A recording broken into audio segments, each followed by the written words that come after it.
دجال کے بارے میں بہت سارے حدیث ہیں، لیکن ایک حدیث میں ہمیں دجال کی ایگزیکٹ لوکیشن کے بارے میں بہت سارے ہنٹس دیے گئے ہیں، اور یہ حدیث ہم سب نے بار بار سنی ہوئی ہے کہ ایک دن بھری محفل میں رسول اللہ صلی اللہ علیہ وسلم کے پاس ایک عیسائی آیا اور اس نے اسلام قبول کر کے اپنا واقعہ سنایا کہ میں اور کچھ لوگ عرب سے مشرق کی طرف روانہ ہوئے، ہم ابھی راستے میں ہی تھے کہ اچانک سمندر کا موسم بدل گیا اور ہماری کشتی اپنے راستے سے بھٹک گئی۔ ایک مہینہ ادھر ادھر بھٹکنے کے بعد سمندر نے آخر کار ہماری کشتی کو ایک جزیرے کے پاس لا کھڑا کیا۔ بڑی کشتی ڈاک کر کے ہم چھوٹی کشتیوں کے ذریعے اس جزیرے پہ پہنچے،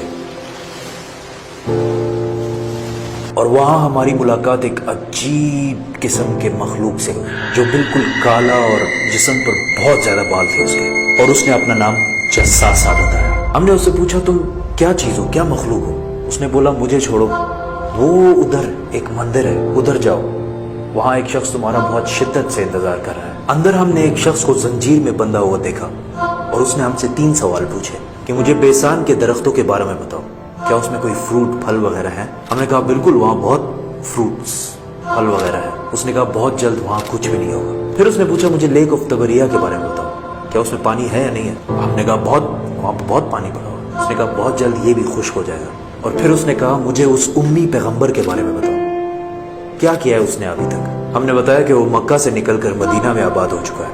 اس نے کہا کیا واقعی وہ یثرب مدینہ آ چکا ہے؟ یہ کہتے ہی اس نے کہا کہ اب میں بتاتا ہوں کہ میں کون ہوں، میں ہوں دجال، اور بہت جلد میں اپنی قید سے آزاد ہو جاؤں گا اور تمام علاقوں میں جاؤں گا سوائے مدینہ یعنی یثرب کے۔ رسول اللہ صلی اللہ علیہ وسلم نے تمام لوگوں کو مخاطب کر کے کہا اے لوگو، یہ ہے یثرب مدینہ۔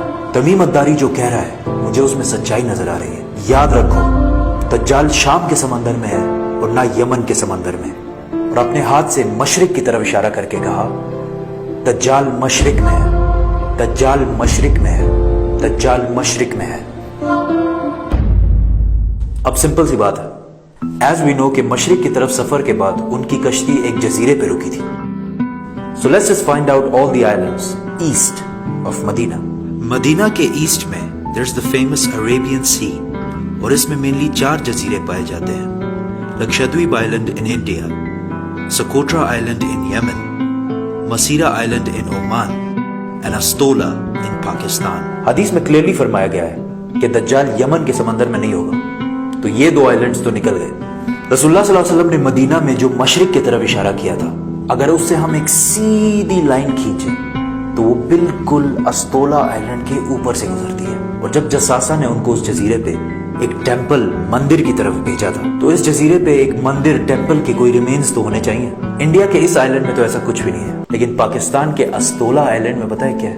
مندر۔ لیکن یہ تو 1450 سال پرانی کہانی ہے، مندر تو ابھی 40-50 سال پہلے بنا ہوگا۔ 2000 سال پرانا مندر، اور مندر بھی کس کا؟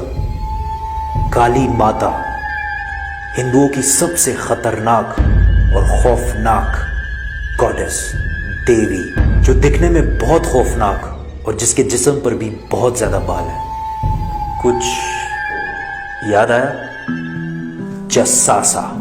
ان صحابیوں نے جس عجیب سے مخلوق کی بات کی تھی وہ بالکل ہندوؤں کے اس بھگوان سے ملتا جلتا ہے۔ لیکن اگر آج آپ استولا آئلینڈ جائے تو آپ کو دجال نہیں ملے گا۔ وہ آزاد ہوا ہے یا نہیں یہ تو نہیں پتا، لیکن یہ جو جساسا ہے اس کو غور سے دیکھیں۔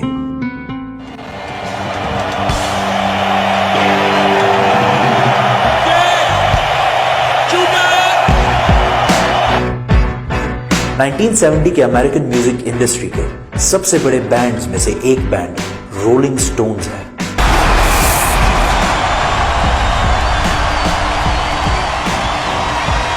جس نے اپنا یہ لوگو ہندو گاڈس کالی ماتا سے انسپائر ہو کے بنایا، اور یہ لوگو پچھلے صدی کے سب سے مشہور لوگوز میں سے ایک ہے، اور رولنگ سٹونز بینڈ کو one of the greatest of all time مانا جاتا ہے۔